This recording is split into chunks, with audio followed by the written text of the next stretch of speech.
Hello, I'm Richard Ridge for BroadwayWorld. One of the most anticipated theatrical events coming to Broadway this season is from London's Young Vic. It is director Ivo van Hove's riveting Olivier Award-winning production of the Arthur Miller classic, A View from the Bridge, which will open here at the Lyceum Theatre on November 12th. And I caught up with the company led by Olivier Award winner Mark Strong.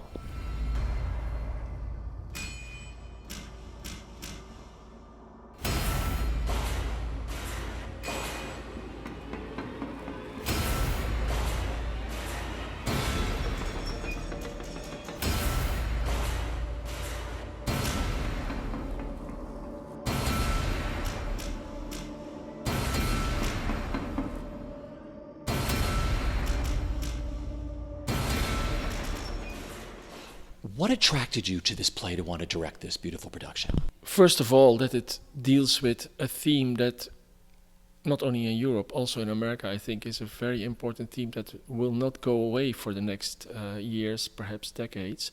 That's immigration and the problems with immigration, the challenge of it, and about integration. Should we expect other people from other cultures to integrate in our society, to adapt to our society, and is it possible?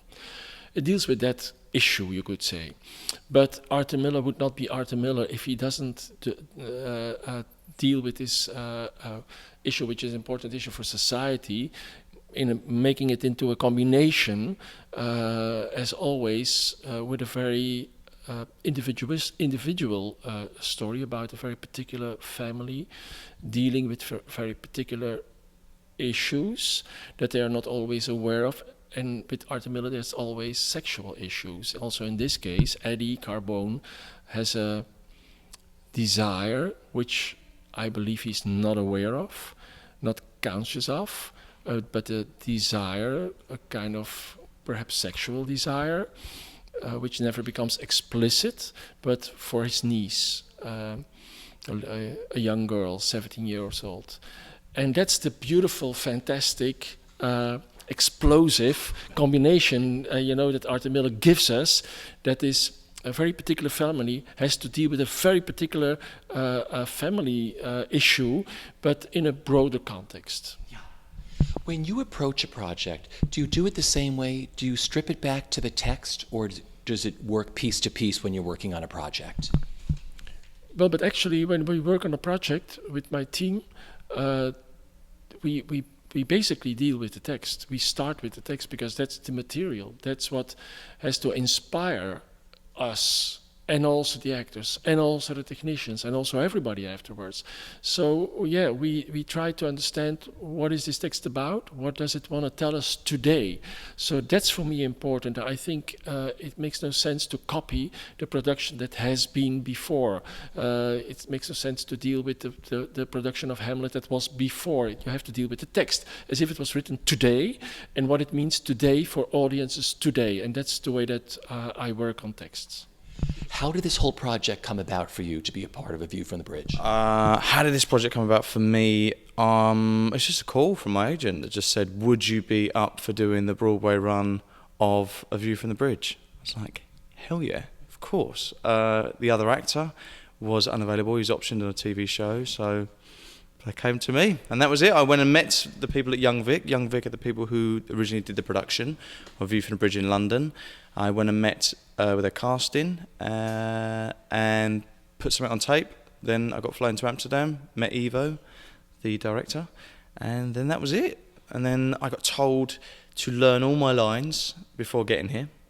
And we've had about 4 days rehearsal. We're already running it with costume and lighting and set, and thank God I learnt all my lines. Because someone told me he works very fast. I mean, yeah, that's ridiculously fast. I know I'm coming in for someone else, but the people like Nicola and Mark and Phoebe, who were in the show originally, they all got told. I think it's his process to learn the lines before. A lot of actors seem quite reluctant to learn their lines before rehearsals because you want to instinctively find where you are. But they all said that within like 2 weeks, they were show ready. Yeah. So. See, most actors who I've spoken to said they like to get up from the table and just start blocking and getting it all together. I'm the same, yeah. I'll have one game, a name game, and then I'm up for getting up and moving it around straight away. Get on with it. Talk about working with Ivo. He's such a brilliant director. What makes him so brilliant and sought after? What makes Ivo such a good director? Well, I've only had the experience of Ivo for about 2 days, but in them 2 days, he has been very on point. He gives great notes. He's very embedded in the play. He knows its every beat, its rhythm, its energy, and he can come at it from an angle which your instincts wouldn't have gone to, mate. Well, my instincts, he says things and I'm like, oh yes. He brings a total clarity to something which seems clear to begin with, and then you realise it wasn't until he comes along. When you went in to audition for this, did you have any idea the type of journey you were going to take?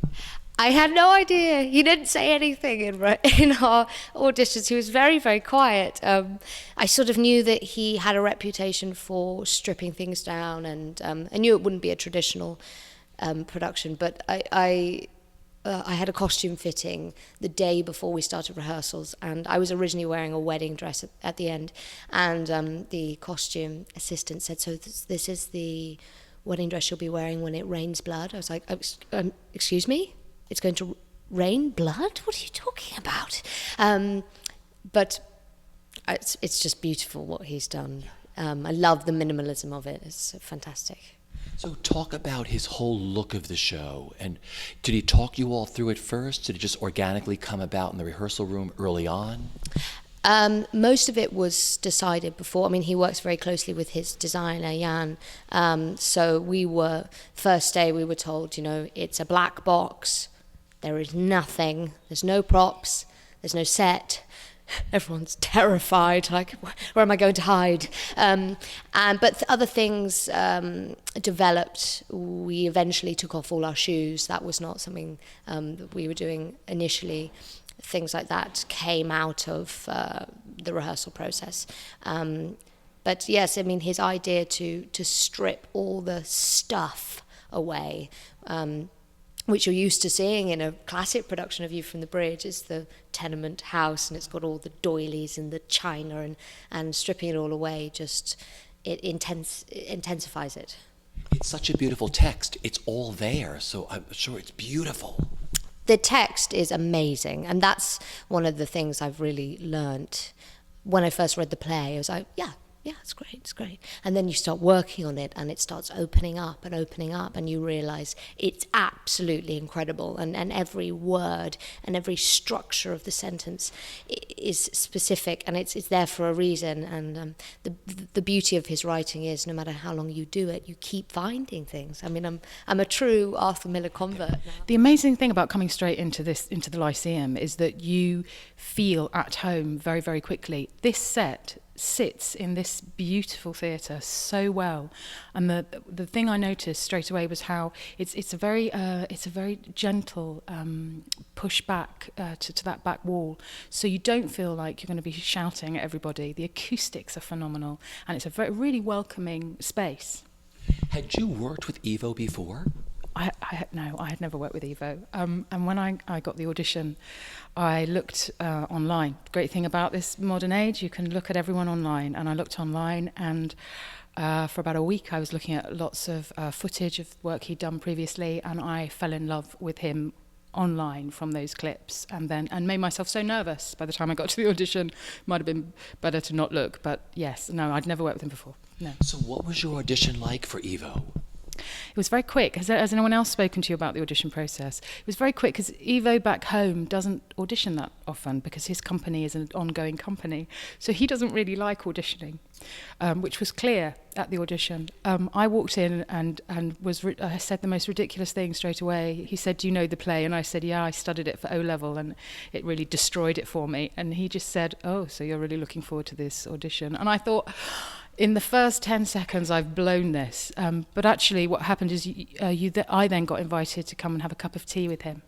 And that's really, I think, where the meeting happens, is sitting and having a tea with him and talking about the way he works. Yeah. And talk about the role that you play and how you see her and how both of you see her. Yeah, I play Beatrice, Eddie's wife. And I think the great thing from the very start of rehearsals, Ivo made it very clear that he wanted this marriage to be seen as a good marriage and a full, lively marriage that is hitting a point. We meet it at a point where things are starting to go wrong, things within the relationship, and that Beatrice doesn't want that to happen, and that she spends the entire play trying to save her niece, save her marriage, because she loves him very, very much, and that she never gives up on that. Each scene moves Beatrice forward to try and... She thinks she can make it all okay. And working with this cast. Yeah, we have an amazing cast. Yeah, we have a completely phenomenal cast. And we have two of the actors have joined us in New York, and they are phenomenal. The speed with which they have caught up with us is really, really impressive. And Mark and Phoebe, I think we now actually... I'm slightly confused. I really think they are my family now. It's getting terribly confusing. On stage, we have no props. All we have is each other, and it means that you spend a lot of time really hanging on to each other's eyes and faces. When you're worried, you just, you hold on to each other because there's nowhere to hide. Well, first of all, you are about to make your Broadway debut. How do you feel? Very excited, obviously. I've played the Brooklyn Academy of Music, but I've never made it over to Manhattan to play Broadway, and to be coming here with this play makes it doubly exciting. And so many in your company are making their debuts too. Have you all talked about it? I think we've just all been in a high state of excitement. When we started the play back at the Young Vic in London, we just assumed that would be the only place that it would be on. And then when we moved to the West End, that was a real surprise and a fantastic journey to have made. But then to make the leap across the pond, as they say, to come here is just the icing on the cake. You had been away from a stage for quite a while. What made you say yes to this? Two things, really. I mean, I'd always done theatre at the start of my career. For the first 10 years, I'd only ever done plays. I was trained for the theatre at drama school, and that's what I assumed I would do. And back when I started, there weren't really many movies being made in the UK, and television was something you never got into. So I was happily doing theatre, and I used to talk to older actors who'd not done theatre for years and say, how come you've dropped out? And they'd say, well, I don't know, time passes and you just get out of the habit. And that's exactly kind of what happened to me. The movies took over. And then when I was sitting reading a pile of movie scripts, and in there was Death of a Salesman, there's a slip. I did Death of a Salesman, funnily enough, at the National in the 90s. When I had a pile of movie scripts, and in there was A View from the Bridge, it was just head and shoulders above everything else I was reading. And it made me realise I have to do this play, I have to play this part, I really want to go back. And somebody said, it's been a long time. I said, yeah, it's been about 6 years. They went, no, it's 12 years. And the time had just escaped me. So how did you hook up with Ivo? How did this all come about? Well, I got a call saying that the play was going to be performed at the Young Vic and that Ivo would be directing it, and was I interested? And I said, absolutely, yes, I was. And we just chatted. We got on. It wasn't really anything particularly specific, and I realised he has an amazing reputation. I love his work. I love what had come through London, which had mainly been touring company. He brought his own company through.